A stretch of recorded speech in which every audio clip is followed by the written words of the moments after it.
প্যানেলে কাটতে হয় ড্রয়িং অনুযায়ী, যদি মাপ অনুযায়ী কাটেন এখানে আপনার আছে কত 10 সেন্টিমিটার, এই পাশেও 10 সেন্টিমিটার, এই পাশেও 10 সেন্টিমিটার, এখানেও 10 সেন্টিমিটার।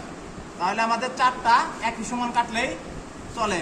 প্রথমে আমরা কি করবো, এরকম 10 সেন্টিমিটার একটা মাপ দিয়ে নেবো। এখান থেকে এই হলো আমার 10 সেন্টিমিটার, এটা হচ্ছে সর্বোচ্চ, তাই না? তাহলে এখান থেকে আপনি কি করবেন, এইটাকে ফিক্সড রাখে একটা দাগ দিয়ে দিলাম, একটা দাগ আছে না? এখানে একটা দাগ আগে এটা কেটে নেব।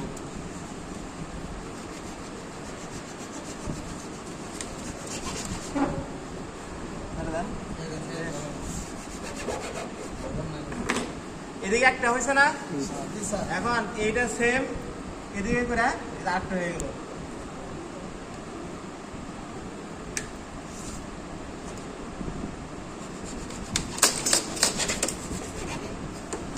দুইটা হয়েছে। এখন এখান থেকে একটা নিয়ে এটারে ফ্রন্ট পার্ট না, এটা ফ্রন্ট পার্ট এটার সাথে উল্টাই দিবেন।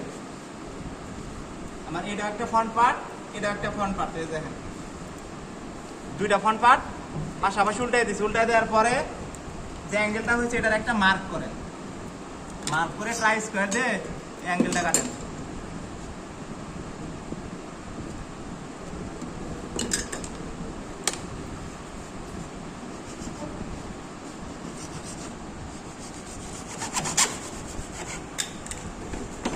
মানে স্যার সোজা দুইটা আর উল্টা দুইটা, আবার এদিকে করে এটা কাটেন।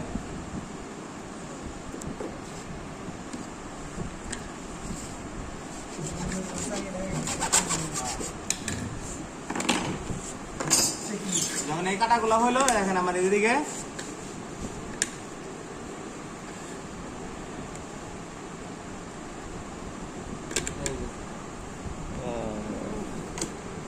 ঠিক আছে স্যার, সময় বেঁচে গেল আধা ঘন্টা।